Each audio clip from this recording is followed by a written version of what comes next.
Vice President James David Vance made a significant appearance on Capitol Hill late Wednesday to cast a decisive vote in the Senate.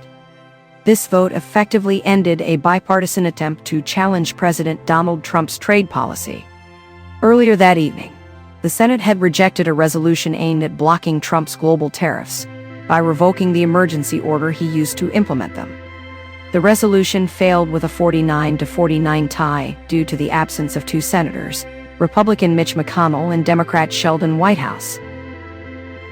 Senate Majority Leader John Thune took swift action to prevent tariff opponents from reintroducing their resolution at a later date. This move necessitated Vance's presence at the U.S. Capitol to settle the issue.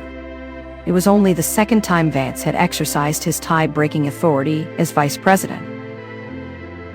In his second term, President Trump has imposed unprecedented tariffs on a wide range of imports.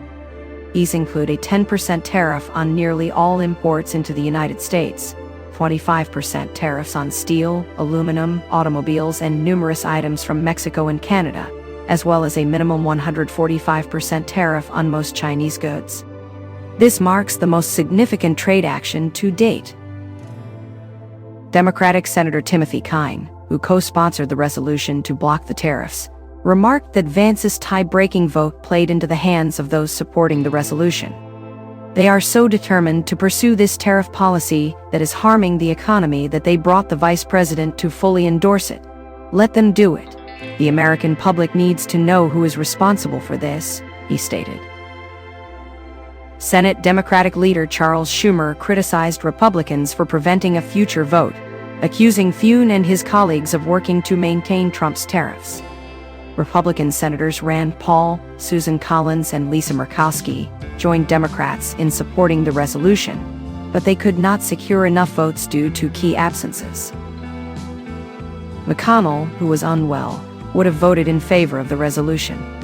His spokesperson stated that McConnell consistently opposes tariffs, viewing them as a tax increase detrimental to American households and businesses.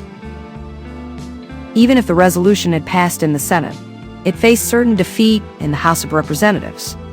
Speaker Michael Johnson had previously included a provision in a rule that barred consideration of the measure until September 30.